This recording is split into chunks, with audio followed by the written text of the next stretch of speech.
राज्यातील शेतकऱ्यांसाठी सरकारनं 2 लाखांपर्यंतची कर्जमाफी जाहीर केली आहे। त्यासाठी 17 लाख शेतकऱ्यांची पहिली यादी जाहीर झाली आहे। या शेतकऱ्यांच्या खात्यावर काल पैसे जमा होणार होते।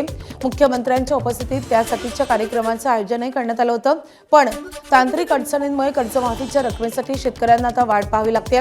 केंद्राकडून मिळणाऱ्या डेटामध्ये अडचणी येत असल्यानं कर्जमाफीची रक्कम काल शेतकऱ्यांच्या खात्यावर जमा होईल अशी माहिती सहकार मंत्री बाबासाहेब पाटील यांनी दिली आहे। तर आज ही रक्कम शेतकऱ्यांच्या खात्यावर जमा होऊ शकते।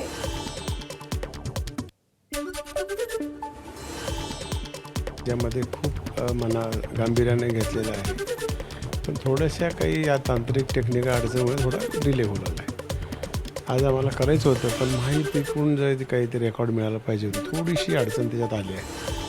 त्याच्यामुळे हे 2 दिवसामध्ये आम्ही करून टाकू। केंद्राकडून आम्हाला यादी भेटलेली आहे, सेम प्रोसेस तशीच आहे, त्याच्यावर अपलोड केलेला आहे। तिथून थोडासा डेटा आम्हाला परफेक्ट मिळाला गेला आहे काय, त्याच्यामुळं आजच्या दिवस मला वाटत नाही होईल म्हणून।